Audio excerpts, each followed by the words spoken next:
أعوذ بالله من الشيطان الرجيم. بسم الله الرحمن الرحيم.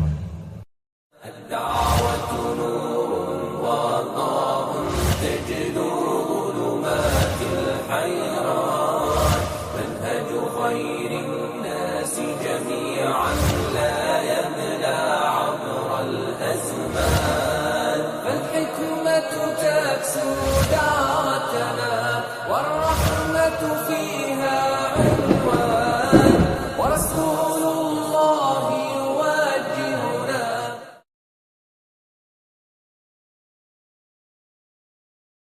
آج کلمہ پڑھنے والوں کی اکثریت اپنے خالق و مالک کو ناراض کر چکی ہے۔ کیا کبھی ابو بکر نے رسول اللہ کو سجدہ کیا؟ کیا کبھی عمر نے رسول اللہ کو سجدہ کیا؟ کیا کبھی عثمان نے سجدہ کیا؟ کیا کبھی مولا علی نے سجدہ کیا؟ سیدنا حسن نے کیا؟ سیدنا حسین نے کیا؟ اہل بیت میں سے کسی نے کیا؟ اصحاب رسول اللہ میں سے کسی نے کیا؟ نہیں کیا۔ تو یاد کیجئے یہ کفار کی تقلید ہے، تم خالق کا حق چھین کے غیر اللہ کو دے کر ظلم عظیم کر رہے ہو۔ اور جب بغیرتی انتہا کو پہنچی، پھر محفل سما ہوئی، محفل ڈانس ہوئی، ڈانس کی محفل، ناچنے کی محفل ہوئی۔ 3 عورتیں ناچنے کے لیے سٹیج پہ آئی اور ناچتے ناچتے ان مشرکہ عورتوں نے اپنے تن کے پورے لباس کو اتار کے پھینک دیا۔ یہ خانقاہی دین زنا کا دین ہے، یہ خانقاہی دین مال کا دین ہے، پیسے کا دین ہے۔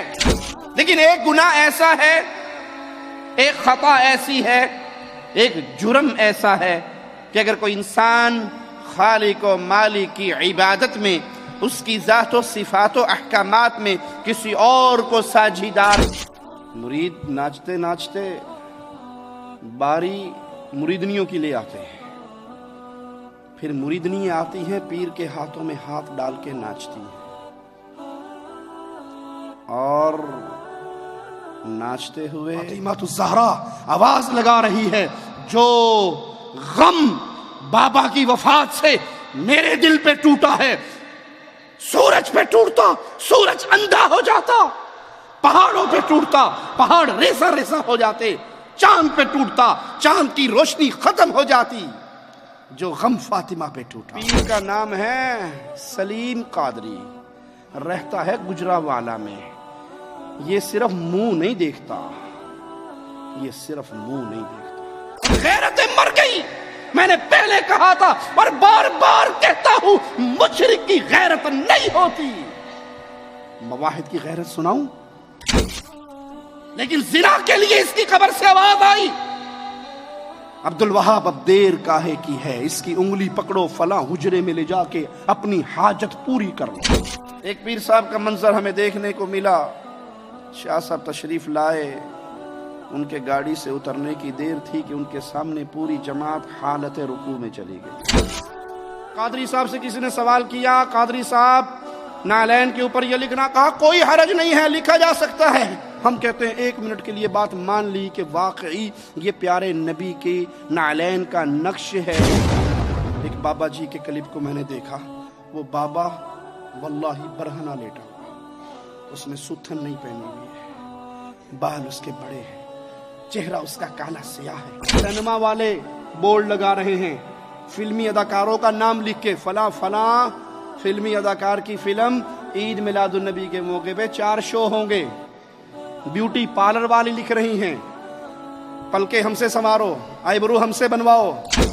ایک حضرت کو ہم نے دیکھا، وہ بیٹھے ہوئے ہیں، ان کے مرید آتے ہیں، اپنے پیر کے قدموں میں سجدہ ریز ہوتے ہیں، اپنے پیر کے قدموں کو آ کر چومتے ہیں، اور چومنے کے بعد ان کے سامنے تھوڑے سے فاصلے پر ہو کر باری باری آ کر سجدہ کرتے ہیں۔ پیر کھڑا ہو جاتا ہے، مرید اس کے قدموں میں سجدہ ریز ہے۔ دلیل دینے کا عادی ہوں، دلیل لو مجھ سے۔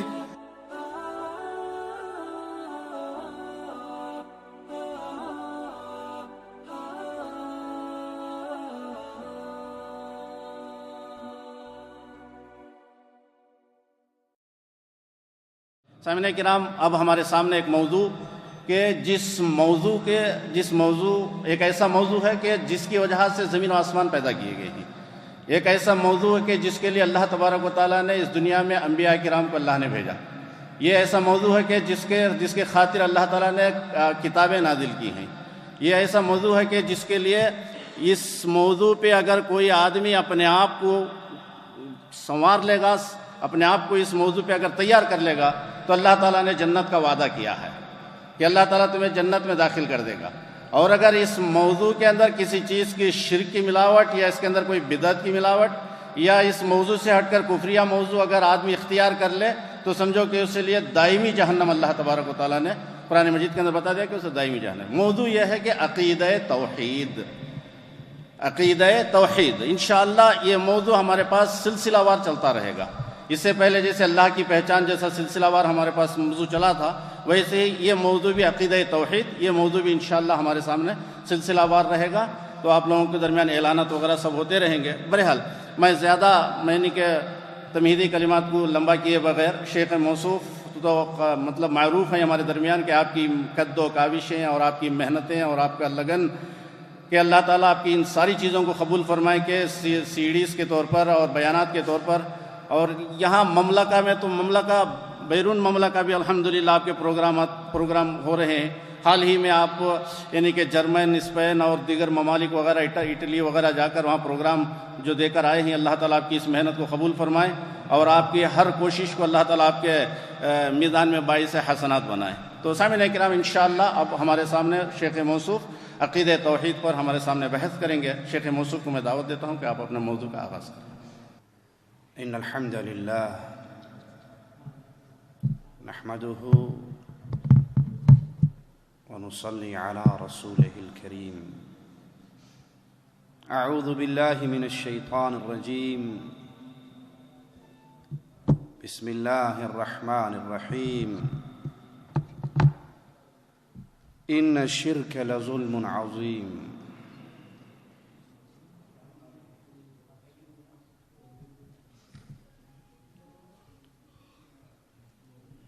باشعور مسلمان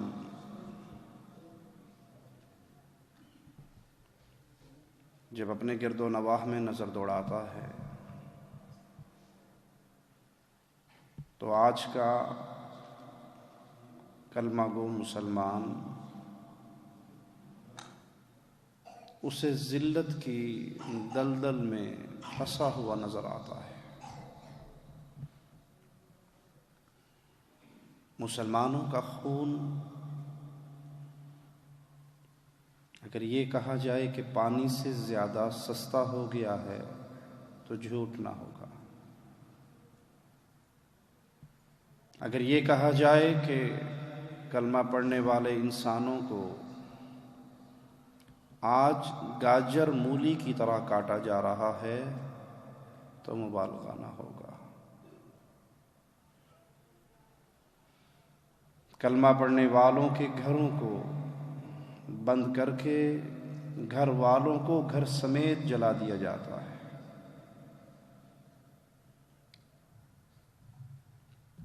کوئی پانی میں ڈوب کے مر رہے ہیں،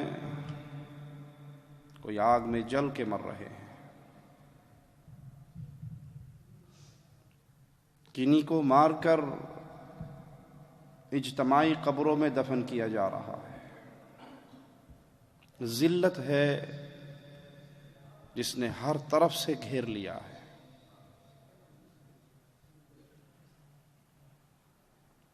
اس کی وجہ عقل مند انسان کے دل میں یہ سوال ضرور پیدا ہوتا ہے، آخر مسلمان اتنا ذلیل کیوں ہو گیا ہے؟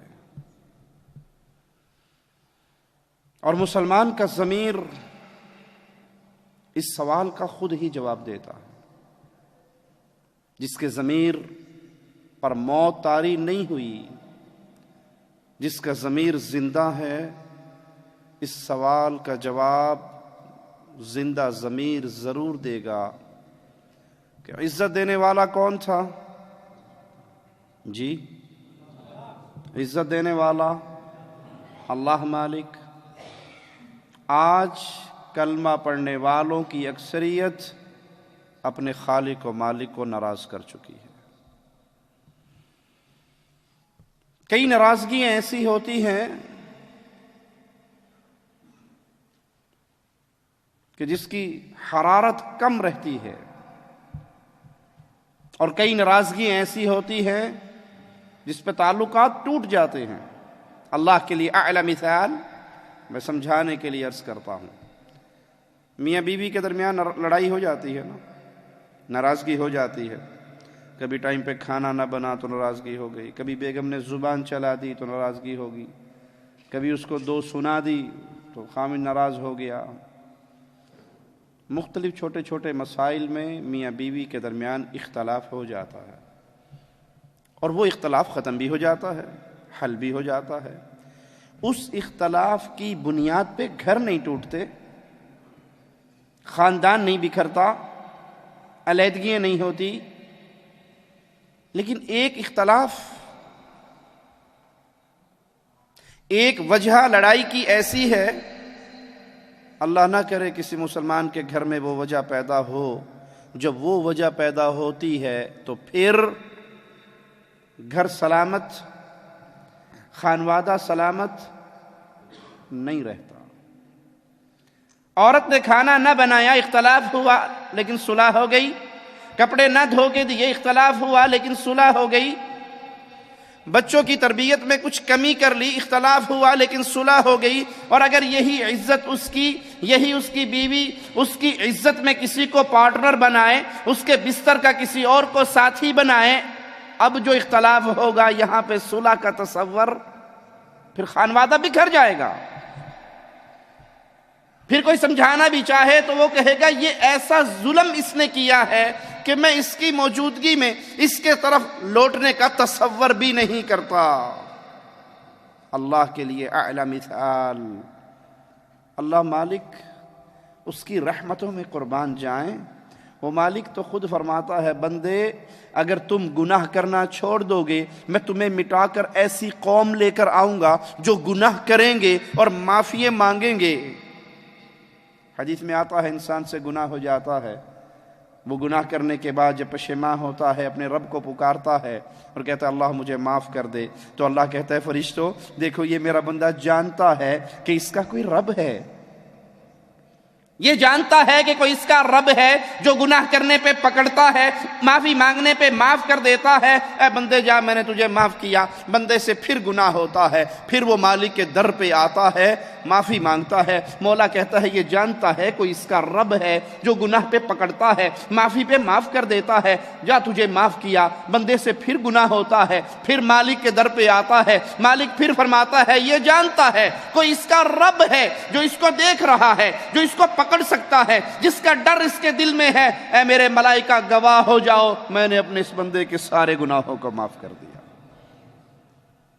لیکن ایک گناہ ایسا ہے، ایک خطا ایسی ہے، ایک جرم ایسا ہے کہ اگر کوئی انسان خالق و مالک کی عبادت میں، اس کی ذات و صفات و احکامات میں کسی اور کو ساجھیدار بنا لیتا ہے، پارٹنر بنا لیتا ہے، شریک بنا لیتا ہے، تو اللہ اس گناہ کو معاف، اگر اس گناہ کی توبہ کیے بغیر انسان مر جائے، توبہ کیے بغیر اگر زنا کرتا ہوا مر جائے، توبہ کیے بغیر اگر قاتل مر جائے، توبہ کیے بغیر اگر ڈاکو مر جائے، توبہ کیے بغیر اگر چور مر جائے، توبہ کیے بغیر اگر غیبت کرنے والا مر جائے، توبہ کیے بغیر دنیا کا ہر گناہ کرنے والا مر جائے، تو اللہ کی رحمت سے اس کا گناہ معاف ہو سکتا ہے، یا اپنے گناہوں کی سزا پا کر وہ جہنم سے نکل کے جنت میں جا سکتا ہے۔ لیکن بھائیو، ایک گناہ، ایک جرم، ایک خطا، ایک ظلم ایسا ہے، اگر توبہ کیے بغیر انسان مر جائے،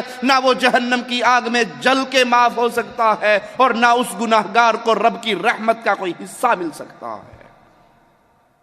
اور وہ گناہ وہ ہے جو آج بر صغیر کی گلی گلی، کوچے کوچے میں ہو رہا ہے۔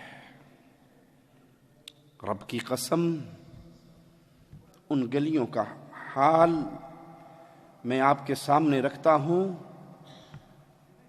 اپنے سینے پر بھاری پتھر رکھ کر۔ وہ ظلم کی کہانی میں آپ کو سناتا ہوں، کسی کو ہنسانے کے لیے نہیں، خوش طبع کرنے کے لیے نہیں۔ اے امت کے نوجوان، تیرے کندھوں پہ پڑی ہوئی توحید کی بھاری ذمہ داری کا احساس دلانے کے لیے، یہ دین مصطفیٰ ہے. میرے آقا کے بعد کوئی نبی نہیں صلی اللہ علیہ وسلم. آپ علیہ الصلاۃ والسلام چلے گئے. اب امت کی اصلاح کی ذمہ داری اے اہل توحید کی جماعت تمہارے سروں پر ہے. اے ابو بکر کے وارث ہو تمہارے ذمے ہے. اے عمر عثمان و علی کے وارث ہو. اے حسن و حسین کے وارث ہو. اے اہل بیت کے وارث ہو. اے صحابہ کے وارث ہو. اس امت کی اصلاح اگر ہے تو وہ تمہارے ذمے ہے. اللہ نے تمہیں پیدا کیا ہے انسانیت کی اصلاح کے لیے. کنتم خیر امہ. وہ جرم جو کبھی معاف نہ ہوگا. آئیے بر صغیر کی گلیوں کو چھانتے ہیں. ایک پیر صاحب کا منظر ہمیں دیکھنے کو ملا. شاہ صاحب تشریف لائے. ان کے گاڑی سے اترنے کی دیر تھی کہ ان کے سامنے پوری جماعت حالت رکوع میں چلی گئی. اور حالت رکوع کے اندر پاؤں میں گھنگرو باندھ کر وہ ڈانس کرتے ہوئے اپنے پیر کو لے جاتے ہیں اور اس کی سیٹ پہ اسے بٹھاتے ہیں. پیر بیٹھا ہوا ہے اور پوری جماعت رکوع کی حالت میں ناچ کے اپنے بابا جی کو منا رہی ہے. کیا یہ رکوع اللہ کے لیے نہیں ہوتا؟ کیا کلام الہی میں اس رکوع کے بارے میں کوئی حکم نہیں آیا؟ وَارْكَعُوا مَعَ الرَّاكِعِينَ. رکوع کرو رکوع کرنے والوں کے ساتھ. یہ کس کا حق ہے؟ یہ اللہ کا حق ہے. اللہ کی قسم جو اپنے پیر و بابا کے سامنے رکوع کی حالت میں اس کو منا رہے ہیں, اس کے سامنے التجائے کر رہے ہیں, یہ قاتل سے زیادہ گناہگار ہیں, یہ چور سے زیادہ گناہگار ہیں, یہ زانی سے زیادہ گناہگار ہیں, یہ شرابی سے زیادہ گناہگار ہیں. کیوں؟ انہوں نے اللہ کی معصیت کھانے پینے کی چیزوں میں, گناہوں میں, عام گناہوں میں نہیں کی. انہوں نے اللہ کو ناراض کیا ہے اللہ کے حق پہ ہاتھ ڈال کر. ایک حضرت کو ہم نے دیکھا, وہ بیٹھے ہوئے ہیں, ان کے مرید آتے ہیں, اپنے پیر کے قدموں میں سجدہ ریز ہوتے ہیں, اپنے پیر کے قدموں کو آ کر چومتے ہیں, اور چومنے کے بعد ان کے سامنے تھوڑے سے فاصلے پر ہو کر باری باری آ کر سجدہ کرتے ہیں. پیر کھڑا ہو جاتا ہے, مرید اس کے قدموں میں سجدہ ریز ہیں. ہم سوال کرتے ہیں خالق و مالک کو چھوڑ کر اپنے جیسے مجبور انسان کے قدموں میں سجدہ کرنے والوں, ماتھے کو زمین پر رکھنے والوں, کیا کبھی ابو بکر نے رسول اللہ کو سجدہ کیا؟ کیا کبھی عمر نے رسول اللہ کو سجدہ کیا؟ کیا کبھی عثمان نے سجدہ کیا؟ کیا کبھی مولا علی نے سجدہ کیا؟ سیدنا حسن نے کیا؟ سیدنا حسین نے کیا؟ اہل بیت میں سے کسی نے کیا؟ اصحاب رسول اللہ میں سے کسی نے کیا؟ نہیں کیا. تو یاد کیجئے یہ کفار کی تقلید ہے. تم خالق کا حق چھین کے غیر اللہ کو دے کر ظلم عظیم کر رہے ہو. اور شرک ظلم عظیم ہے. جب امتوں کے اندر یہ شرک داخل ہوتا ہے, قوموں میں یہ شرک داخل ہوتا ہے, عوام میں یہ شرک داخل ہوتا ہے, تو انسان صرف مشرک نہیں ہوتا, بے غیرت بھی ہو جاتا ہے. جب تک توحید رہتی ہے غیرت, جب تک توحید رہتی ہے غیرت سلامت رہتی ہے, اور جب توحید غائب ہو جاتی ہے تو غیرت بھی ساتھ ہی. جو اللہ کے حق میں کسی کو شریک کر سکتا ہے وہ پھر سب کچھ ہی کر سکتا ہے. لا ذنب بعد الکفر, کفر کے بعد تو کوئی گناہ نہیں ہے. آؤ غیرت مندوں کا حال بتاؤں. صدیقہ کائنات عائشہ رضی اللہ تعالی عنہا فرماتی ہے, اللہ کی قسم محمد الرسول اللہ صلی اللہ علیہ وسلم نے زندگی بھر کسی نامحرم عورت کے ہاتھ میں اپنا ہاتھ نہیں دیا. یہ غیرت ہے اہل توحید کی, یہ غیرت ہے امام الموحدین کی, یہ غیرت ہے سردار الانبیاء کی. پیارے حبیب علیہ الصلوۃ والسلام نے زندگی بھر نامحرم عورت کے ساتھ مصافحہ نہیں کیا, ہاتھ نہیں ملایا. غیر محرم نامحرم عورت کے ہاتھ پہ ہاتھ میرے آقا نے نہیں رکھا.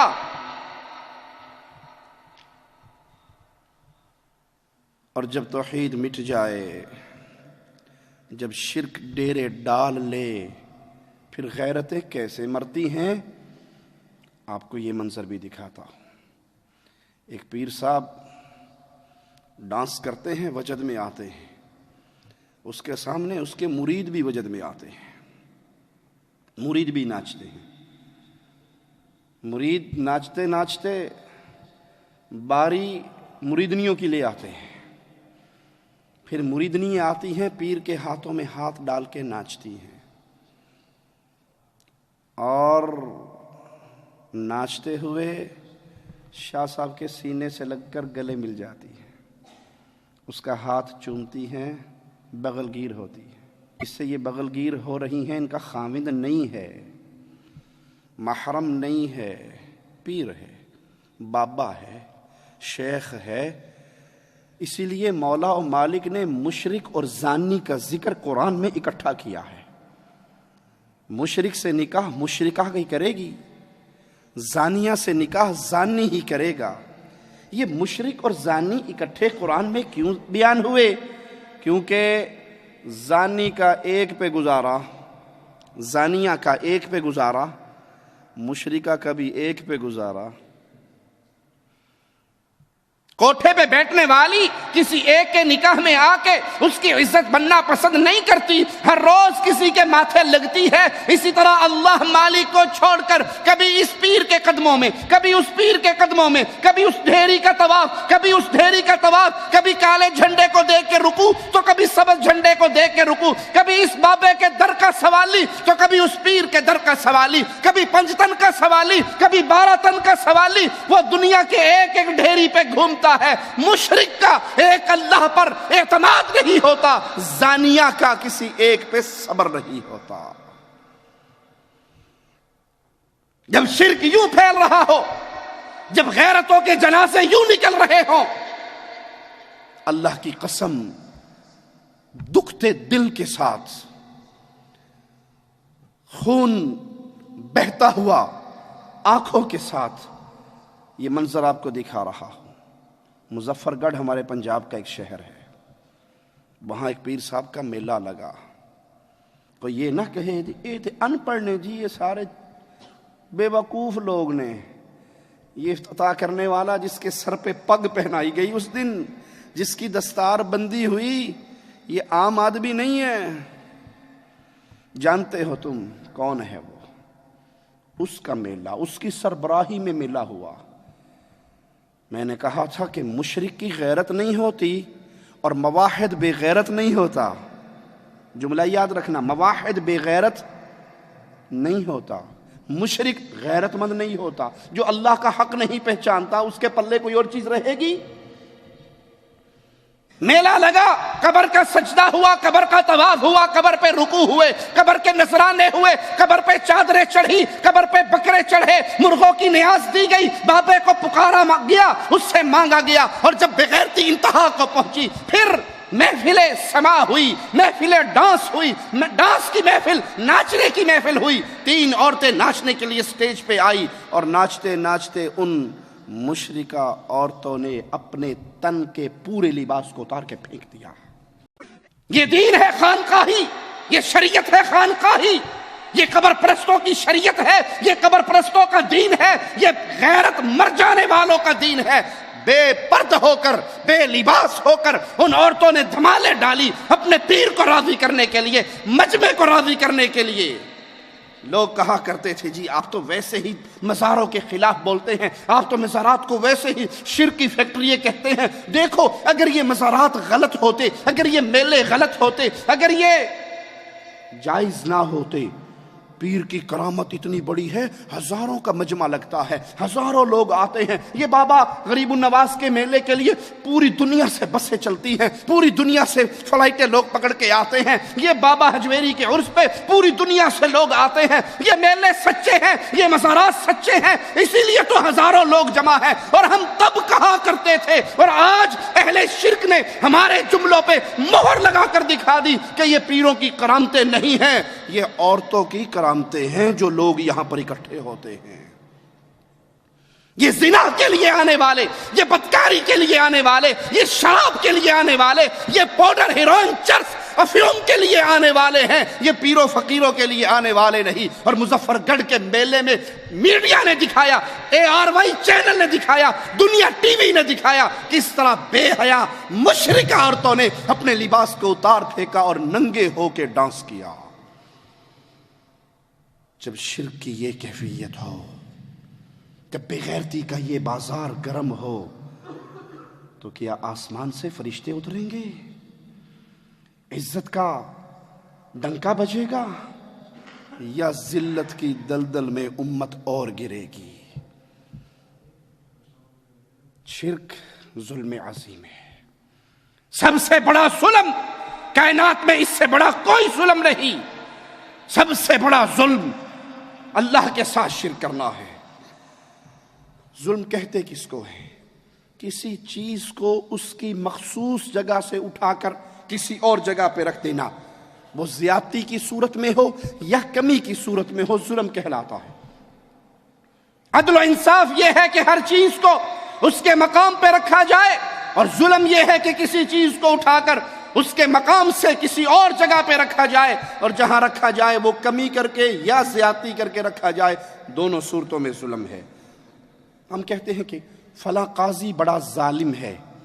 کب کہا جاتا ہے یہ کہ قاضی ظالم ہے؟ جب قاضی کے پاس کوئی فیصلہ جائے اور وہ فیصلہ حق کے مطابق نہ کرے، یعنی اس کو حق دے دے جس کا حق نہ ہو، تو کیا کہا جائے گا؟ یہ قاضی ظالم ہے، اس نے ظلم کیا کہ جو جگہ فیصلے کی تھی وہ اٹھا کر اس نے کسی اور کے حوالے کر دی، حقدار کو اس کا حق نہیں دیا۔ اسی طرح عبادت کس کا حق ہے؟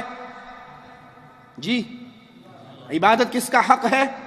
حق اللہ علی العباد ان یعبدوا، یہ اللہ کا حق ہے بندوں پر کہ بندے اللہ کی عبادت کریں۔ وحق العباد علی اللہ، اور مواحد بندوں کا اللہ پر اس کی رحمت سے یہ حق ہے جو اللہ کی عبادت میں کسی کو شریک نہیں ٹھہرائے، اللہ اس کو جہنم کی آگ کا عذاب نہیں دے گا۔ اللہم اجعلنا منہم ومعہم وفیہم۔ اللہ اپنے فضل سے ہمیں اپنے ان پیاروں میں شامل فرما دے جو تیری عبادت میں کسی کو شریک نہیں بنائیں گے، اور تو اپنی رحمت سے ان کے چہروں کو جہنم پہ حرام کر دے گا۔ عبادت حق ہے خالص اللہ کا۔ کیوں؟ اس نے لوگوں کو پیدا کیا، وہ خالق ہے، وہ مالک ہے، وہ رازق ہے، وہ ماں کے پیٹ کے 3 پردوں کے پیچھے اندھیروں میں رزق دیتا رہا، وہ ماں کے پیٹ سے باہر نکال کر رزق دیتا رہا۔ زندگی اس نے دی، عزت اس نے دی، جوانی اس نے دی، خالق و مالک و رازق اللہ ہے۔ تو وہ اللہ حق رکھتا ہے کہ عبادت صرف اس کی جائے۔ اس کی عبادت کی کوئی قسم، جملے پہ غور کرنا، اس کی عبادت کی کوئی قسم اگر اللہ کے علاوہ کسی اور کے لیے کی جائے گی تو یہ کیا کہلائے گا؟ یہ ظلم ہے، یہ ظلم ہے۔ سجدہ اللہ کے لیے، کسی پیر بابا کے لیے نہیں، رکوع اللہ کے لیے۔ یہ لڈی پارٹی بنا کر پیروں کے سامنے رکوع کی حالت میں ڈانس کرنا، ناچنا، ان کو راضی کرنا ظلم ہے، کیونکہ حق اللہ کا تھا اور دے دیا کسی اور انسان کو۔ غیر اللہ کی عبادت کرنے والا اللہ کا حق غیروں کو دے کر ظلم کر رہا ہے، غیر اللہ کی عبادت میں شریک کر کے اللہ کی شان میں کمی کر رہا ہے، یہ ظلم ہے۔ اللہ کی شان میں کمی کر رہا ہے غیروں کو اللہ کا پارٹنر بنا کر۔ اللہ کے لیے اعلی مثال، آج دنیا کے نظام میں کسی ملک کے عام آدمی کو آپ بادشاہ کہنا شروع کر دو، اس کے نام کے ساتھ بادشاہ والے القابات لگانا شروع کر دو، سی آئی ڈی والے مہمان بنا کے لے جائیں گے یا چھوڑ دیں گے؟ جی لے جائیں گے، بھلے آپ نے مذاق کیا ہو، آپ نے مذاق کیا، اس بیچارے کا کام ہو گیا۔ کیوں؟ کہ یہ عام آدمی ہے، اس کو بادشاہ والا مقام لگتا ہے کوئی سازش کر رہا ہے، اٹھا لو اس کو، یہ بادشاہ کے حق پہ ڈاکہ ڈال رہا ہے۔ ساری کائنات اللہ کے سامنے مجبور اور حقیر ہے یا نہیں؟ وہ شہنشاہ اعظم جو قیامت کے دن زمین و آسمان کو اپنی انگلیوں پہ حرکت دے گا اور کہے گا کون ہے؟ لمن الملک، آج کس کی بادشاہت ہے؟ آج کون شہنشاہ ہے؟ این الجبارون، کہاں گے دنیا کے تکبر کرنے والے، بڑائی کا وعدہ لگانے والے کہاں ہیں؟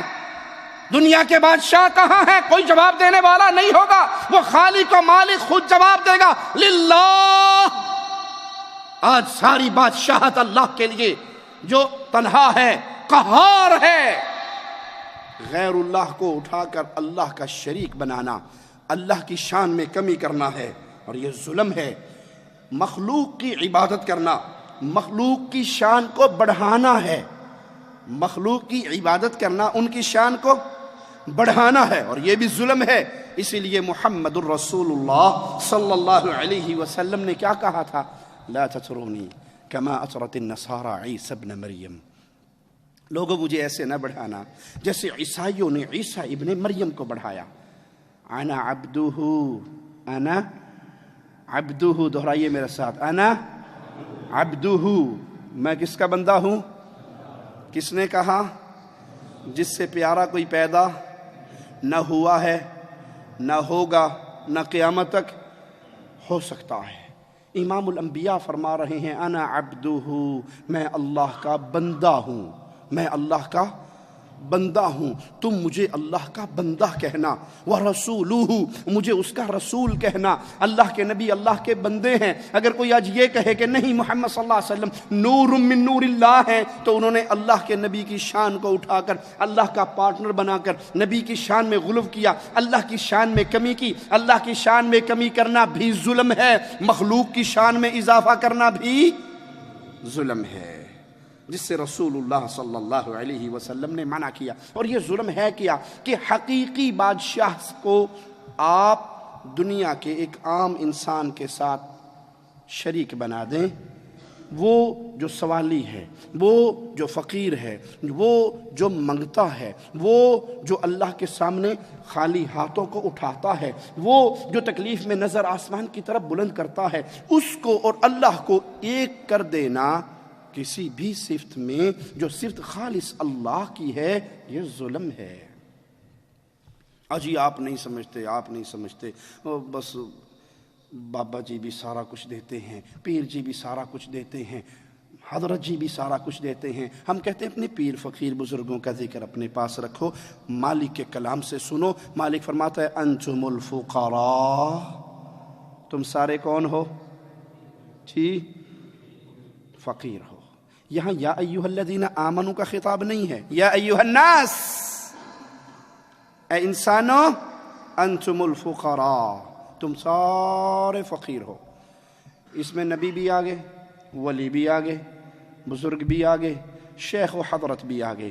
اللہ مالک فرماتا ہے میرے سامنے کائنات کا ہر بندہ منگتا ہے، سوالی ہے، فقیر ہے، بھوکا ہے، ان سب کا غریب نواز و بندہ نواز و بندہ پرور تنہا اللہ ہے. مثال بھی دے دوں سیرت نبی صلی اللہ علیہ وسلم سے. ایک صحابی آتے ہیں جنگ خندق کے موقع پہ، کہتے ہیں اللہ کے نبی کی زبان حال سے ترجمہ کرنے دیجئے صحابی کے جذبات کا. آپ کہہ رہے ہو یہ خندق کھودو. پیٹ سے کپڑا اٹھایا، پیٹ سے کپڑا اٹھایا اور اپنا پیٹ پیارے نبی صلی اللہ علیہ وسلم کو دکھایا اور کہا اللہ کے نبی پتھر باندھا ہوا ہے، میں نے پتھر باندھا ہوا ہے. یہ کہنے والوں کہ پیارے نبی صلی اللہ علیہ وسلم مختار کل ہیں، جو چاہیں کریں. آپ کے ہاتھ میں سارے کنٹرول اور خزانے اور قوتیں اور طاقتیں، جو مرضی کریں. اللہ کے نبی کو سارے اختیار ہیں، مختار کل ہیں. صحابی کہہ رہا ہے کھدال اٹھائی نہیں جاتی، پتھر پہ ماری نہیں جاتی، پیٹ پہ بھوک کی وجہ سے میں نے پتھر باندھا ہے. قربان جاؤں امام الانبیاء پر، قربان جاؤں فاطمہ کے بابا پر، قربان جاؤں حسن و حسین کے نانا پر، قربان جاؤں بلال کے آقا پر. محمد الرسول اللہ صلی اللہ علیہ وسلم اپنے پیارے بطن سے کپڑا اٹھاتے ہیں، کہتے صحابی تو نے ایک باندھا ہے، تیرے آقا نے دو باندھے ہیں. اور میرے رسول کو چھوڑ کر کہاں جا رہے ہو؟ میرے پیارے حبیب کو چھوڑ کر جن کے چنگل میں تم پھنس چکے ہو. آج درد اور دکھ کے ساتھ ایک کڑوی حقیقت سے پردہ اٹھاؤں. اللہ کی قسم، پیری فقیری کا یہ سارا دھندا، قبر پرستی کا یہ سارا دھندا، اس کے پیچھے صرف دو ایٹم ہیں، اس کے پیچھے صرف دو قوتیں ہیں. یہ دین خانقاہی نظام کا دو ستونوں پہ کھڑا ہے، عورت اور پیسہ، تیسری چیز نہیں ہے. ان کے پاس نہ ایمان ہے، نہ اخلاق ہے، نہ دین ہے، نہ قرآن ہے، نہ حدیث ہے. یہاں عورت اور پیسے کی ریل پیل ہے، اسی کی بنیاد پہ یہ سارا دین قائم ہے. کوئی مجھے غلط کہے، اس کی مرضی غلط ثابت نہیں کر سکتا. یہ دین عورتوں کے ساتھ بدکاری کا دین ہے، خانقاہی دین، عورتوں کی عزت کو لوٹنے کا نام ہے. اللہ کی قسم، رب کے گھر میں کھڑے ہو کر ایک دلیل نہیں، دلائل کے انبار رکھتا ہوں. قبر پرستوں نے صرف عزتیں لوٹنے کے لیے خانقاہی نظام کو چلایا ہے. زنا کرنے کے لیے خانقاہی نظام کو چلایا ہے؟ پوچھو مجھ سے، دلیل مانگو مجھ سے۔ یہ محمد کا دین ہے صلی اللہ علیہ وسلم، یہ محمد کا دین ہے۔ آپ باہر نکلے صلی اللہ علیہ وسلم، مسجد سے نکلنے والی عورتوں اور مردوں کو دیکھا اور کہا اے میری صحابیات، تمہارا حق نہیں بنتا راستے کے سینٹر میں چلنے کا، تم دیواروں سے لگ کے راستے کے کونے سے ہو کر جایا کرو۔ اے میرے صحابہ، تم راستے کے درمیان میں چلا کرو۔ عورت اور مردوں کا اختلاط محمد کریم نے پسند نہیں فرمایا۔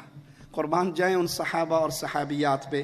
پیارے حبیب کے صحابی فرماتے ہیں اس کے بعد ہم نے عورتوں کو دیکھا وہ دیواروں سے ایسے چمٹ کے چلا کرتی تھی، ان کے دوپٹے دیواروں کے پتھروں میں اٹک جایا کرتے تھے۔ یہ دین مصطفیٰ ہے، یہ دین محمد ہے جو عورت کی عزت سکھاتا ہے، غیرت سکھاتا ہے، عورت مردوں کے اختلاط کو برداشت نہیں کرتا۔ اور یہ دین خانقاہی کی تصویر بھی دیکھ لو۔ پیر جی جا رہے ہیں، حضرت جی جا رہے ہیں بڑے پیر کے عرس پہ، جانے والے کا نام ہے عبد الوہاب شعرانی، جس کے عرس پہ جا رہے ہیں اس کا نام ہے بدوی کبیر، لکھنے والے ہیں احمد رضا خانی۔ احمد رضا خان اپنی کتاب ملفوظات میں اس پورے قصے کو نقل کرتے ہیں، جس سے ہمارے دعوے پر دلیل ثابت ہوگی کہ خانقاہی نظام، قبر پرستی کا نظام، مزارات کا نظام صرف عورت کے حصول کا ایک ذریعہ اور مال کمانے کا ایک ڈھونگ ہے۔ راستے میں ایک عورت پہ کنیز پہ نظر پڑ گئی شعرانی صاحب کی۔ جب قبر پہ پہنچے، حاضری دی، بابا جی کو سلام کیا، تے بابے نے تھلو پوچھیا چنگی لگی؟ اور جیڑی کڑی تے نظر پئی تینوں چنگی لگی، اچھی لگی آپ کو وہ جو راستے میں نظر آئی تھی؟ تو بے شرم مرید کہتا ہے پیروں سے کیا پردہ؟ جی بابا دل کو لگی ہے۔ آج بھی یہ جملہ چلتا ہے نا، پیروں سے کیا پردہ؟ جی پیروں سے بھی کوئی پردہ ہے۔ مریدنی آتی ہے پیر صاحب کے سامنے گھونگھٹ کر کے بیٹھتی ہے، پیر سے پہلے مرید بولتا ہے بی بی پردہ کرن رہی ہیں؟ جی با پرد عورتیں پردہ کر رہی ہیں۔ ہے پاگل نہ ہو تو پیر سے پردہ کرو گی تو پیر حشر میں پہچان نہیں سکے گا، کیسے بخشوائے گا اپنی مریدنی کو؟ وہ بغیرتی کا پورا پھاٹک کھول دیتی، پیر جی رج کے ویکھ لو۔ اور پیر کا نام ہے سلیم قادری، رہتا ہے گجرانوالہ میں۔ یہ صرف منہ نہیں دیکھتا، یہ صرف منہ نہیں دیکھتا، اس کو جو بی بی اچھی لگتی ہے اس نے اپنے حجرے کے پیچھے ایک زنا کا کمرہ بنایا ہوا ہے۔ میں نہیں کہہ رہا، میری رپورٹ تم کو جی وابیاں اپنا کو لوگ اللہ کڑ لیاں، ہمارا چینل ہے، ہمارا نہیں، تمہارے چینل کی رپورٹ ہے۔ سلیم صاحب کہتے ہیں جی کیوں آئی ہو بی بی جی؟ کہتے ہیں یہ اولاد نہیں ہو رہی۔ چلو اچھا پچھلے کمرے میں جا کے بیڈ پہ لیٹو، تو میں ایک تعویذ رکھنے آؤں گا، میں تعویذ رکھ کے نکل جاؤں گا، اور پھر ایک اور بڑے حضرت آئیں گے، وڈا بابا آئے گا، وہ وڈا بابا تجھے تھوڑے بہتے ہاتھ پاؤں لگائے گا، تو ٹینشن نہیں لینا۔ پیر سے کیا پردہ؟ پیر سے بھی کوئی پردہ ہے؟ اس کے بعد تجھے بیٹا ہو جائے گا، اور یہ خبیث ایک دروازے سے نکلتا دوسرے سے داخل ہو جاتا۔ اس طرح 300 عورتوں کے ساتھ اس نے زنا کیا، بدکاری کی۔ صرف یہاں پہ رکا نہیں، ان 300 عورتوں کی ویڈیو بھی بنائی۔ خانقاہی نظام، قبر پرستی کا نظام، زنا کا نظام ہے۔ سید بدوی کبیر پوچھتا ہے تجھے اچھی لگی؟ کہا پیر سے کیا پردہ، آپ سے کیا چھپانا، بہت اچھی لگی۔ کہا جاؤ ہم نے تمہیں دے دی۔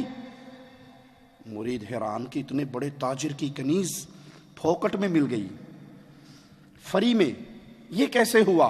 ابھی سوچ ہی رہے تھے کہ وہ تاجر اپنی کنیز کو لے کے آیا اور کہا حضرت ہم یہ کنیز آپ کے مزار کے نام ہیبہ کرتے ہیں، مزار کے نام ہیبہ کرتے ہیں۔ وہ نکلا، قبر سے آواز آئی۔ جب اس قبر والے کا استنجا ہوا تھا تب اس نے آواز نہیں لگائی تھی کہ میں کوئی مر گیا مینوں آپ استنجا کرن دیو، کتے کتے ہاتھ لانڈے ہو بے شرمو، نہیں اس نے کہا تھا۔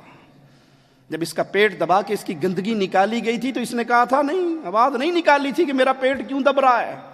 جب اس کے منہ میں انگلیاں پھیری تھی کسی نے آواز نہیں نکالی تھی.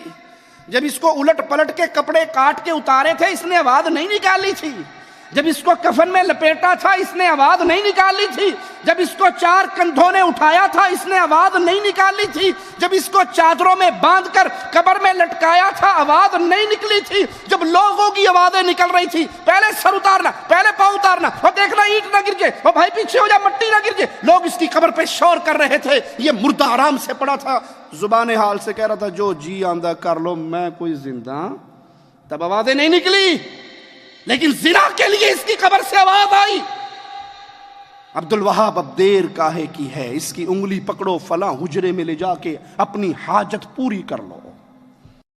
یہ خانقاہی دین زنا کا دین ہے, یہ خانقاہی دین مال کا دین ہے, پیسے کا دین ہے. قبروں پہ پڑے ہوئے غلے, چندہ باکس چھوٹے چھوٹے نظر آتے ہیں, اوپر سے صرف وہ چھوٹا سا اور نیچے پورا کمرہ ہوتا ہے. اوپر مرید ڈال رہے ہیں, نیچے مرید نکال رہے ہیں. بابے کے منہ میں تو لڈو بھی نہیں جاتا اور سارا پیسہ مریدوں کی جیب میں جاتا ہے, ملنگوں کی جیب میں جاتا ہے. یہ دین مال اور عورت کا دین ہے. اسلام محمد کریم صلی اللہ علیہ وسلم جو دے کر گئے وہ عزت, وہ غیرت کا دین ہے. پیروں فقیروں کو اللہ کی عبادت میں شریک کرنا یہ بھی ظلم ہے. کیوں؟ وہ فقیر ہیں, وہ منگتے ہیں, وہ قلاش ہیں. ان کو غریب نواز کہنا, ان کو بندہ نواز کہنا, ان کو داتا کہنا, ان کو دنیا کے اندر جو چاہے کر گزرے یہ کہنا, یہ لقب دینے جو القابات خاص اللہ کی صفات کی ترجمانی کرتے ہیں, اللہ کا حق ہے, کسی اور کو نہیں مل سکتا. فتح البیان میں ہے کہ شرک کو ظلم عظیم اس لیے کہا گیا کہ حقیر تر فقیر مطلق کو اکرم ترین ہستی یعنی اللہ مالک و مولا کے ساتھ مقام دے دیا جاتا ہے. آئیے قرآن حکیم کو سنتے ہیں. سورۃ نساء ہے, آیت نمبر 48 ہے. میرا مالک فرماتا ہے ان اللہ لا یغفر ان یشرک بہ ویغفر ما دون ذلک لمن یشاء. یہ قانون ہے, یہ جذباتی باتیں نہیں ہیں, یہ غصے میں بھری ہوئی آواز نہیں ہے, یہ اپنے اندر کا کوئی جی بس ساڑھے تو بڑا وٹ کھاندے نے تے ہمیں گلاں بنائے رکھ دینے تے اپنے کولو دلیلاں کر لیندے نے. نہیں پیارے بھائی, یہ کھلی ہوئی کتاب ہے, یہ کلام الہی ہے. اگر میری زبان سے اللہ مالک کے فرمان اور محمد کریم کی حدیث کے علاوہ کچھ اور نکلے تو گریبان سے پکڑنے کا حق رکھتے ہو. پوچھو کہاں سے بولا ہے. ہمارے پاس ملفوظات شریف نہیں ہیں, ہمارے پاس کچی روٹی پکی روٹی نہیں ہے, ہمارے پاس کلیر والے کا کلام نہیں ہے, ہمارے پاس حجویر والے کا کلام نہیں ہے. ہمارے پاس وہ کلام ہے جو اللہ نے جبرائیل کے ذریعے محمد کے پاک دل پہ نازل کیا. ہمارے پاس وہ کلام ہے جس کو ایک دن عبداللہ بن عمر بن عاص نے لکھنا چھوڑ دیا تھا. تو میرے آقا نے پوچھا تھا آج لکھ نہیں رہے, قلم تمہاری رکی ہوئی ہے. کہا میرے ساتھیوں نے مشورہ دیا ہے یا رسول اللہ صلی اللہ علیہ وسلم کہ ہر بات کو نہ لکھا کر. پیارے نبی بھی تو بشر ہیں, انسان ہیں, کبھی کسی موڈ میں کبھی کسی موڈ میں, ہر بات نہ لکھا کر. ترجمانی ہے جذبات صحابی کی, پوچھ پوچھ کے لکھا کر. اور میرے آقا کی مبارک پاکیزہ طیب طاہر زبان حرکت میں آئی تھی اور کہا تھا عبداللہ لکھ, عبداللہ لکھ. اللہ کی قسم محمد کے ان ہونٹوں سے حق کے علاوہ کچھ جدا نہیں ہو سکتا. ہے کسی کے پاس ایسا تو ہمیں بھی دکھاؤ, کسی کی جھولی میں یہ ہیرا ہو تو ہمیں بھی دکھاؤ, ہم بھی اس کے مرید بننے کے لیے تیار ہیں. ارے تمہارے بزرگوں کی کہانی ہے تو ہم سے سنو, ہم سناتے ہیں. امام ابو حنیفہ اہل سنت کے امام رحمت اللہ علیہ ہمارے امام تھے, ہمارے بزرگ تھے, ہمارے حضرت تھے, ہمارے بڑے تھے. وہ کہا کرتے تھے اپنے شاگرد کو ابو یوسف ہر بات نہ لکھا کر, پوچھ پوچھ کے لکھا کر. میرے فتوے پہ کبھی فتویٰ نہ دیا کر جب تک تجھے یہ خبر نہ ہو جائے یہ فتویٰ میں نے کس دلیل پہ دیا ہے. جس کی ہر بات کو تم حجت مانو وہ اپنے شاگرد سے کہتے ہیں ہر بات نہ لکھ, اور جس کی ہم دعوت دیتے ہیں وہ کہتے ہیں آج تیری قلم رک کیوں گئی. جواب ملتا ہے ساتھیوں نے مشورہ دیا تھا پوچھ پوچھ کے لکھا کر. کہا اللہ کی قسم لکھ, محمد کے ہونٹوں سے حق کے علاوہ کچھ نہیں نکلتا. صلی اللہ علیہ وسلم۔ شرک ظلم عظیم ہے، مالک کا قانون ہے لا یغفر ان یشرک بہ، میں نے شرک کو کبھی معاف نہیں کرنا۔ یا علی مدد کہنے والے یہ کبھی معاف نہیں ہونا، پیر کی قبر پہ سجدہ کرنے والے کبھی معاف نہیں ہونا، باپا کے لیے رکوع کرنے والے کبھی معاف نہیں ہونا، مردوں کو، ملنگوں کو، ننگوں کو اپنے لیے مختار کل سمجھنے والے یہ کبھی معاف۔ اور جب مشرک انسان بن جاتا ہے، عقل اس کے پلے، جی عقل پلے رہتی ہے۔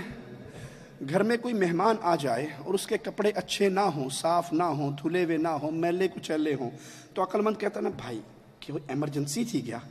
ارے بھائی کوئی مر گیا تھا کیا؟ کیسے حال میں آئے ہو؟ کپڑے بھی نہیں بدلے، نہائے بھی نہیں، تمہارے بالوں کو کیا ہو گیا؟ کیا ہو گیا تمہیں؟ کیسے زندگی گزار؟ عقل سلامت ہو تو اپنے کسی پیارے کے کپڑے میلے دیکھے جا سکتے؟ بچوں کے بال بڑے ہوئے ہوں تو باپ صبر کر لیتا ہے، جی کٹواتا ہے نا، صفائی ستھرائی کا خیال رکھتا ہے۔ اور جب انسان مشرک بن جاتا ہے تو جس کے لمبے بال دیکھتا ہے، لمبی مونچھیں دیکھتا ہے، اس کو بغیر ستھن کے دیکھتا ہے، کالا سیاہ دیکھتا ہے، وہیں ہاتھ باندھ کے بڑا جاتا ہے، بابا جی بڑے پہنچے نہیں، بابا جی ساڈے اولاد ہوئے گی یا نہیں ہوئے گی؟ پتہ لگتا ہے بابے دے اپنے گھر کوئی شے نہیں سی، تو انہوں کی دینا ہے؟ کیوں؟ عقل بہت بڑی چیز ہے، اور عقل صرف اہل توحید کے پلے ہوتی ہے، مشرک کے پلے وگرنہ اللہ کی قسم دلیل دینے کا عادی ہوں، دلیل لو مجھ سے۔ ایک بابا جی کے کلپ کو میں نے دیکھا، وہ بابا واللہ برہنہ لیٹا ہوا ہے، اس نے ستھن نہیں پہنی ہوئی ہے، بال اس کے بڑے ہیں، چہرہ اس کا کالا سیاہ ہے، جو قمیض گلے میں ہے وہ بھی میرا خیال ہے کم از کم 2 سال تو ہو گئے ہوں گے نہیں اتاری ہوگی، اتنی سیاہ ہوئی ہوئی ہے، اور عورتوں کا جم کھٹا ہے۔ مجھے پیارے حبیب علیہ الصلاۃ والسلام کی بتائی ہوئی باتیں یاد آتی ہیں۔ قرب قیامت جب دجال نکلے گا، مسلمان کیا کریں گے؟ عورتوں کو گھروں میں بند کر کے باہر جایا کریں گے، عورتوں کو گھر میں تالا مار کے۔ کیوں؟ کہ کہیں ہمارے پیچھے یہ گھر سے نکل کے دجال کے فتنے کا شکار نہ ہو جائے۔ کمزور ہوتی ہے نا، کمزور ذہن ہوتا ہے، کمزور عقل ہوتی ہے، دین میں بھی کمزور ہوتی ہے، تو مسلمان اپنی عورتوں کی حفاظت کے لیے تالے مار کے جائیں گے کہ دجال کے پیچھے لگ کے کہیں یہ عورتیں گمراہ نہ ہو جائیں۔ ارے وہ دجال تو بہت کچھ ساتھ لے کے آئے گا، اس کے ساتھ تو فتنے ہوں گے، اور یہ دجال جو آج لاہور کی گلیوں میں گھوم رہے ہیں، ملتان کی گلیوں میں گھوم رہے ہیں، ان کے پلے تو کچھ، ان کے پلے کچھ نہیں، بڑی پہنچی سرکار نے جی، ہم پہنچے ہوئے ہوتے تو ستھن تو پا لیتے یار، یہ تو اتنے بیچارے گئے گزرے ہیں کہ انہیں شلوار پہننے کی تمیز نہیں، تم نے ان کو پتہ نہیں کہاں پہنچا دیا ہے۔ وہ دجال تو بہت کچھ فتنوں کے ساتھ ہوگا، یہ بغیر فتنے والے دجال کے پیچھے لگ کے عورتوں کا جمگٹا ہے جو ان ننگے بابوں کے پاؤں دبا رہی ہیں، اور غیرتیں مر گئی۔ میں نے پہلے کہا تھا اور بار بار کہتا ہوں، مشرک کی غیرت نہیں ہوتی۔ مواحد کی غیرت سناؤں؟ صحابیہ گھر سے نکلی ہے، دروازے کی دہلیز پہ کھڑی ہے، صرف برقع نہیں پہنا ہوا، لباس میں ہے لیکن چہرہ کھلا ہے، برقع سر پہ نہیں ہے۔ آنے والا غیرت مند گھوڑے کا سوار ہے، وہیں سے نیزہ اٹھاتا ہے مارنے کے لیے۔ کہتی اللہ کے بندے پہلے اندر کا منظر تو دیکھ، میں کیوں باہر نکلی ہوں، یہ وجہ دیکھ، نیزے کو سنبھال کے رکھ، اگر بغیر جرم کے باہر آئی تو مار لینا، اور اگر کوئی وجہ سمجھ آئے تو پھر چھوڑ دینا، پہلے اندر تو آ۔ یہ صحابی اپنے سواری سے اترتا ہے، اپنے بستر پہ پہنچتا ہے تو چارپائی پہ بستر پہ ایک اژدہا بیٹھا ہوا نظر آتا ہے، کہ اس کے ڈر سے باہر نکلی تھی۔ غیرت مند کی حالت کیا ہے؟ بیوی بے پرخے کے باہر نکلے تو اسے برداشت، اور دیوس بے غیرت کی حالت کیا ہے؟ یہ بابے کے گلے لگ رہی ہے اور خامن پیسوں کی بہار، شکر ہے میرے مگرو لتھی تیرے گل پئی، جان چھٹی، انا للہ و انا الیہ راجعون۔ تو مالک کا فرمان، مشرک کا گناہ معاف نہیں ہوگا، اس کے علاوہ جس کا جو گناہ چاہوں گا معاف کر دوں گا۔ اور سنو مشرک کس سٹیج پہ پہنچا ہوا ہے، وَمَن يُشْرِكْ بِاللَّهِ فَقَدْ افْتَرَىٰ اِثْمًا عَظِيمًا، جس نے اللہ کے ساتھ شرک کیا بلا شبہ اس نے بہت بڑے گناہ کا ارتکاب کیا، بہت بڑے بہتان کو باندھا اس نے جو اللہ کا پارٹنر بناتا ہے۔ آئیے قرآن حکیم کی ایک اور آیت کو سنتے ہیں، سورۃ نساء ہے، آیت نمبر 116 ہے، وَمَن يُشْرِكْ بِاللَّهِ فَقَدْ ضَلَّ ضَلَالًا بَعِيدًا، جس نے بھی اللہ کے ساتھ شرک کیا بہت دور کی گمراہی میں گر گیا۔ یہ چھوٹا گمراہ نہیں ہے، یہ ہاتھ یہاں باندھوں یا یہاں باندھوں کا جھگڑا نہیں ہے، آمین اونچا کہوں یا آہستہ کہوں یہ جھگڑا نہیں ہے، یہ جھگڑا ہے اللہ مالک کے ساتھ کوئی اور داتا کہلوا سکتا ہے یا نہیں، اللہ کو چھوڑ کر کسی کو غریب نواز و بندہ نواز کہا جا سکتا ہے یا نہیں، اللہ کے علاوہ کسی کو مشکل کشا مانا جا سکتا ہے یا نہیں، اللہ کے علاوہ کسی سے اولاد کا سوال ہو سکتا ہے یا نہیں۔ اللہ کے لیے توحید کو سمجھو، عقل سلامت رہے گی۔ شرک کے پیچھے جاؤ گے عقلیں ختم ہو جائیں گی، عقلیں معاف ہو جائیں گی، بندہ پاگل ہو جائے گا۔ ایک اور دلیل دے دوں، اچھا آپ کو کسی سے کتنا بھی پیار ہو، کتنی بھی بڑی شان والا آدمی ہو، کتنا ہی بڑا بزرگ ہو، اس بزرگ سے پیار کرو گے نا، لیکن کبھی آپ نے دیکھا کہ میں آپ کو والد کی مثال دیتا ہوں، بیٹوں کے لیے باپ بہت بڑی ہستی ہوتی ہے، اور حقیقت میں باپ کو اللہ کے نبی صلی اللہ علیہ وسلم نے جنت کے دروازوں میں سے ایک دروازہ بھی کہا ہے، جو چاہے اس کی حفاظت کرے، جو چاہے اس کو ضائع کر دے۔ کسی کو اپنے باپ سے بہت پیار ہو، بابا جان فوت ہو جائیں، ابو جی فوت ہو جائیں، تو کیا خیال ہے بیٹا محبت میں مغلوب ہو کر باپ کی جوتی اٹھائے، باپ کے جوتی اٹھائے اور بڑی محبت سے میرے ابو جان، کتنے پیارے ابو جان تھے، اور اپنے ابو کا نام جوتی پہ لکھنا شروع کر دے؟ جی کیا کہو گے اسے؟ عقل مند ہے؟ جی سوچ سمجھ کے بولنا میاں، گستاخ کا فتویٰ لگ جائے گا آپ کے اوپر۔ پاگل ہے یا عقل مند ہے؟ پاگل ہے۔ کیوں؟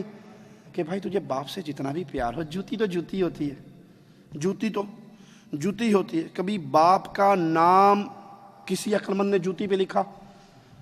میں وہ دلیل دیتا ہوں جس سے آپ کی سوئی ہوئی عقل کو جگا سکوں۔ اچھا ماں سے آپ کو بڑا پیار، اور آپ پیار کے ہاتھوں مجبور اور مغلوب ہو کر ماں فوت ہو گئی، ماں ہے نہیں، ماں کی جوتی مل گئی، اور آپ پیاری امی جان، اور اس کا نام آپ جوتی پہ لکھ کے اپنے سینے سے لگا لیں، لوگ آپ کو پاگل کہیں گے یا عقل مند؟ ماں کا گستاخ کہیں گے یا ماں کا ادب کرنے والا؟ گستاخ کہیں گے۔ اچھا چلو ماں باپ کو بھی رہنے دو، ماں باپ کے بعد جب بیگم آ جاتی ہے تو بیگم سے لگاؤ، ہیں بیگم سے لگاؤ بہت ہو جاتا ہے، تو بیگم سے پیار ہو جائے آپ کو، آپ اس کے لیے ہیل والی جوتی بڑی خوبصورت مارکیٹ سے نگوں والی پھولوں بوٹوں والی لائے، اور اس کے اوپر خطاط سے جا کے اپنی بیگم محترمہ کا نام لکھوا لیا۔ اب یہ جوتی بیگم کو دکھاؤ گے تو ہیل سب سے پہلے کس کے سر میں لگے گی؟ کامیاں لوگ بیگم کا نام دل میں لکھتے، تم ہمارا نام جوتی پہ لکھتے، نہیں رہنا تمہارے ساتھ فارغ کرو، ہم کو جاتے، ہم جوتیوں کے قابل ہیں کیا؟ لوگ تو پھولوں کی پتیوں پہ بیگم کا نام لکھتے ہیں، تم جوتیوں پہ نام لکھتے۔ عقل سلامت ہو تو جوتی پہ پیار کرنے والوں کا نام لکھا جاتا ہے یا نہیں؟ یہ ساری عام مثالیں دے کر میں آپ کو ایک بہت بڑی گستاخی کی طرف لے جانا چاہتا ہوں۔ یہ ربیع الاول کا مہینہ چل رہا ہے، بدعت کرنے والے بدعت کر رہے ہیں، گناہ کرنے والے گناہ کر رہے ہیں، ظلم کرنے والے ظلم کر رہے ہیں۔ اب تو ظلم کا بازار یوں گرم ہے، سینما والے بورڈ لگا رہے ہیں، فلمی اداکاروں کا نام لکھ کے، فلاں فلاں فلمی اداکار کی فلم عید میلاد النبی کے موقع پہ 4 شو ہوں گے۔ بیوٹی پارلر والی لکھ رہی ہیں، پلکیں ہم سے سنوارو، آئیبرو ہم سے بنواؤ۔ جس کام کے کرنے پر اللہ کے نبی نے لعنت کی، وہ کہتی ہیں عید میلاد النبی کے عید میلاد النبی کے جشن کے شوق میں 50% ڈسکاؤنٹ ہے۔ جس کام سے پیارے آقا منع کرتے رہے صلی اللہ علیہ وسلم، آپ کے نام پہ سارا کچھ ہو رہا ہے۔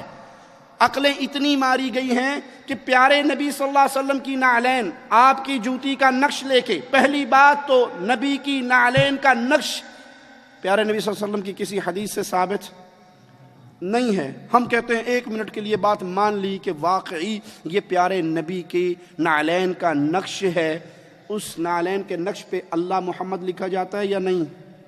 نعلین کے اندر اللہ محمد لکھا جاتا ہے یا نہیں؟ بسم اللہ لکھی جاتی ہے یا نہیں؟ الصلاۃ والسلام علیک یا رسول اللہ لکھا جاتا ہے یا نہیں؟ پیارے نبی کی جوتی پہ پیارے نبی کا نام لکھا جاتا ہے، اور کیوں نہ لکھے۔ قادری صاحب سے کسی نے سوال کیا، قادری صاحب نالین کے اوپر یہ لکھنا، کہا کوئی حرج نہیں ہے، لکھا جا سکتا ہے۔ ہم کہتے ہیں پھر آج سے ایک جوتی لے لو جو قادری صاحب کے قدموں میں ہے، اور اس پہ قادری صاحب کی تصویر بنا کے لگا دو ساری دنیا میں۔ میلادیو، جب تم اپنے قادری کی تصویر جوتی پہ دیکھو گے، غصہ آئے گا یا پیار آئے گا؟ عقل مندوں سے سوال ہے، جن کی عقل سلامت ہے، اپنے پیر صاحب کی تصویر، پیر صاحب کا نام جب تم جوتی پہ دیکھو گے، غصہ آئے گا یا پیار آئے گا؟ غصہ آئے گا، کہو گے ہمارے بابا کی توہین ہو گئی، ہمارے پاپا کی توہین ہو گئی۔ ارے ظالموں، شرک نے تمہیں کتنا اندھا کر دیا، تم محمد کریم کا نام پیارے نبی کی نالین پہ لکھتے ہو، اس سے بڑی بھی کوئی گستاخی ہوگی؟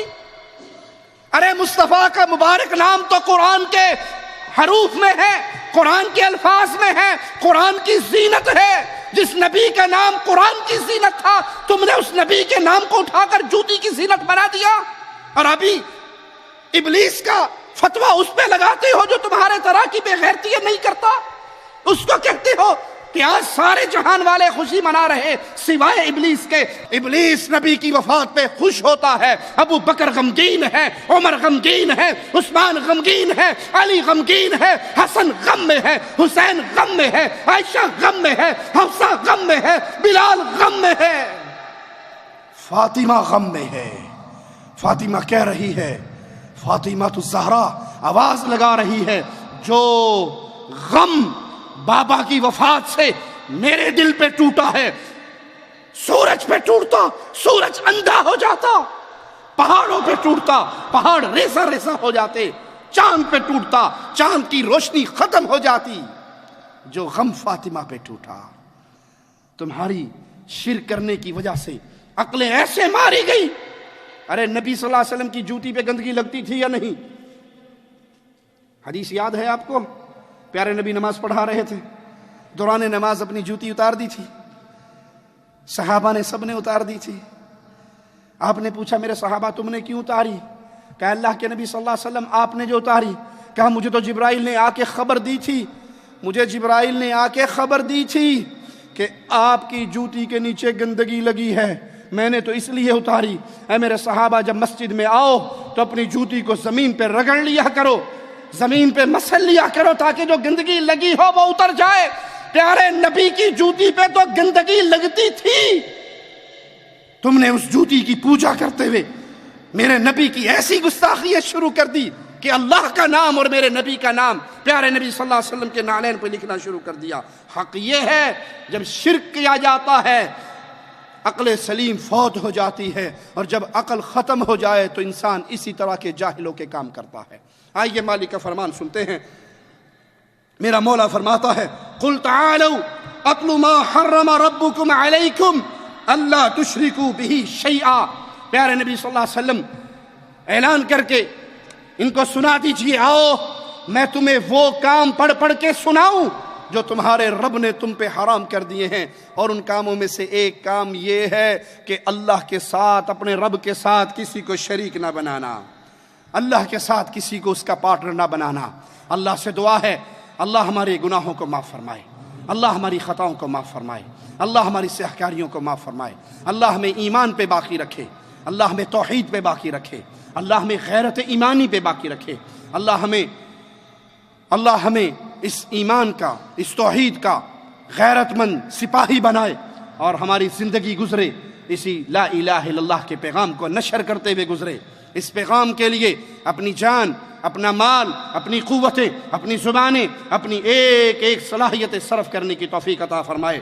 اقول قولی ھذا واستغفر اللہ لی ولکم ولسائر المسلمین فاستغفروہ انہ هو الغفور الرحیم۔